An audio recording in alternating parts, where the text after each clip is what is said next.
Hi parents, how words are going to make a difference? Do actually words make a difference? Yes, definitely they do make a difference. The way you talk with your child, the way you frame the sentence and the way you say it, all these are definitely going to have an impact on how effectively the child is going to listen to you and do what is to be done. So let's in a practical way see how actually words can make a difference, and slowly can we really adapt this into our day-to-day conversation so that we have a more happy relation with our child. So I made the common list of the small statements which we use in day-to-day life. So let's see with an example each. So the most common thing every parent wants their child to do is the homework. So the moment you say come do the homework, we all know most of the time it's like no. So why can't we just change and say okay, let's see what has been given in the homework, or let's do homework together and show teacher tomorrow, let's open the books and see, something like that. So the second one is you have to work hard. Please, this statement has to go off from every parent's dictionary, because the moment you say work hard, you are emphasizing that this work is difficult, this is not an easy job. So nobody wants to do a difficult job, right? The child definitely doesn't want to do it. So why fix it in their minds that this is going to be a hard work? Instead you can always say like, oh, but this is an easy way to do this, there is a simpler way to do this, let's see how simply can we do this. You can talk in that way, whatever it may be. Never use the word hard work or work hard. The third one is come on, learn this. The moment you say learn this, it feels as if like you are imposing yourself on the child. Instead you can say let's play and see. I always wonder if a theoretical situation existed where the classes were of drawing, singing, painting, swimming, and the extracurricular activities were numbers and letters. Kids would have run to play with the numbers and letters, because it is now framed into their minds that reading, writing is not fun, fun is something else, this is hard work, that is fun.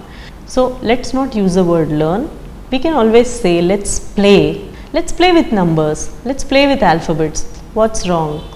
We can make words, we can have fun, and we can still make it like a play.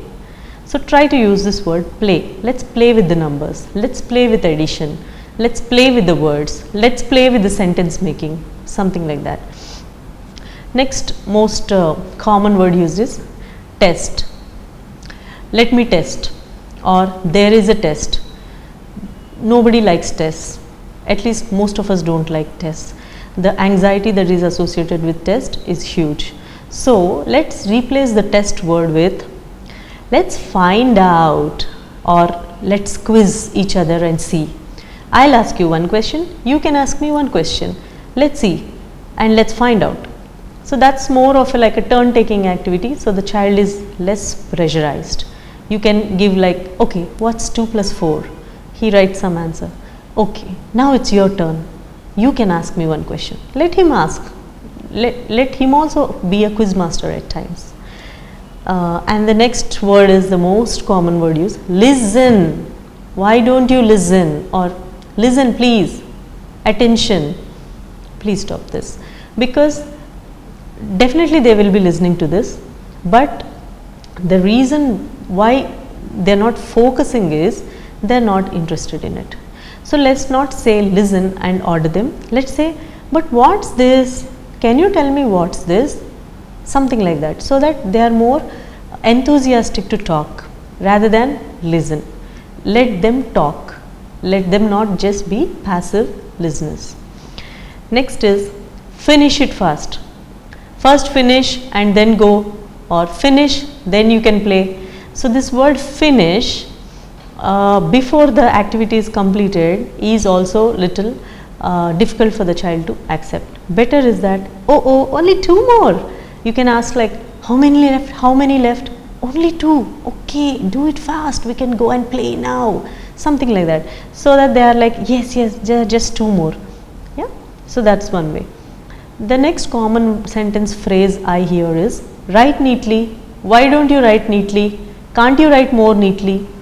So the moment, again, it's like sounding like an order, and there could be multiple reasons why the child is not writing neatly. I am not going into that, but whatever he is writing, you could say, oh, it's good, but maybe we can write more neatly inside the box, small, small, small, like a pearl string, small, small, small. See, I can write like this.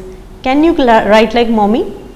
And whenever he writes well, you can actually compare to before line and say, wow, this line is beautiful. Then that gives them more of a independence. Next, if they have done something wrong while they are doing the homework, don't immediately say like, no, that's wrong. Why did you do that mistake? Wrong. The words no, wrong, mistake. Please try to avoid these three. Instead, you can say, uh-oh, you think that's correct, you want to check once more, or maybe you can say like, uh-oh, let's change the small number here, or let's change this alphabet, now it's fine. So it's not like you have found a fault with him, you are just correcting it together. That's more better. Then if in a firm tone you are asking, show me where is the wild animal, he might not be showing. But if you ask in a simpler tone like, let's search which animals are all wild animals. The moment you put the emphasis on us, let us search, he feels like more of like a group activity. He will be showing one, you can be showing the other one, you can search the other one, something like that. So instead of show, you can say let's search. Next, answer this. What's the answer? So the moment you say what's the answer, it's like, okay, they have asked some question, I am supposed to answer it correctly. Instead of that, you can just say, what do you think is the correct one? I think this is the correct one. What do you think? Or you can just say like, what do you think is the answer of this question? Yeah, if it's wrong, you can say maybe, but I think this is correct. Something like that. If you think, you can say let's read, let's watch. The next statement is when you are saying remember, why don't you remember this well, or why are you forgetting it so often, it's so easy, remember. So instead of that, that firm tone, you can always say like, can we remember it in an easy way? Maybe we can keep a code for this, maybe we can keep a mnemonic like this. After the homework is done also, okay, done, go. If you end the job like that, it feels as if like this is a very hard work they have done. Now let's just go and relax. Instead of that, you could say after the homework is done, okay, finished, then let's play another game. So it's always like, almost like they are like, oh, was this a game also? Yeah, you keep the studies also like a game. At least till they become like 6 or 7 years of age, it can be complete fun. It is just like any other play activity for them. So we can say, okay, now let's play another game. If you are having a break, or if they want to go in between, they want to stop the activity and go, you please don't order like come back, but I said come back, sit here, finish it. This probably will not work. Instead you can say they need a break. Oh, you want a break? Okay, 5 minutes break time, and probably you can put a kids timer if you have. Or if they are still not very interested, you feel, you can say like, okay, how many minute break? You want 3 minutes or 5 minutes? And whatever they choose, let them do it. After that, 5 minutes over, let's come back, finish, and then go. So at least there is a open option to them that okay, I can have a break when I want, and I have a choice to do what I want in the break. So there is more chance that they will be listening to you. Next, when they are doing some work and they are not finishing it, you usually say complete this first, then you can do that. Instead of the word complete this, because completion is always like a huge thing on their brain. Oh, there's a lot to complete. So instead of that, you can use the next activity as a reinforcer, like puzzle is waiting. okay, let's finish this fast and then we can go and play with the puzzle. Puzzle is waiting for us. Then they actually do it little faster. Then if you are opening a new chapter or a new lesson, instead of saying, okay, open chapter 7 and show me what's there or read the chapter, we can say, what's in chapter 7? Teacher said read chapter 7 in your diary. What is in chapter 7? Let's see what's in chapter 7. That's a better way to talk to your child. Or next, they are reading and they are already like very young kids, so they are reading, they have trouble in reading the sentence and they are not reading really well according to you. So please don't say like read properly. Instead of that, you can say, what is he saying? I can't understand. Okay, let's try to read once again. Okay. Oh, he is saying Mona is going to his grandpa's house for a birthday party. Okay, fine. So you can give him a hint, you can give him a small push and support and help him in reading rather than asking him to read complete statement, which might be difficult. Next, whenever they do correctly, this I have told in the last session also, just don't say good job, good work every time. It becomes too monotonous after a point that okay, good job, good work.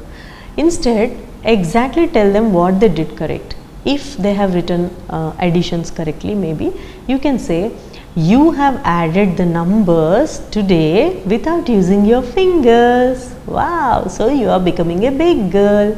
Or maybe they did something like sequencing correctly in the maths. You can say, you match the sequence exactly like how the teacher asked you to.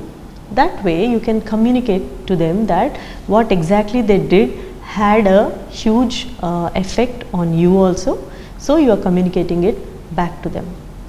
So probably these are some of the statements I thought that we can change in our day-to-day conversation, so that the learning activity, the studies, etc. is also like almost like a play activity to the child, especially when the exams are coming near. When you use the term revision, most of the kids don't like it. No, I don't want to revise. Why should I revise again? So instead of let's revise or do your revision, we can say, let us check once if we really remember what's in chapter 1.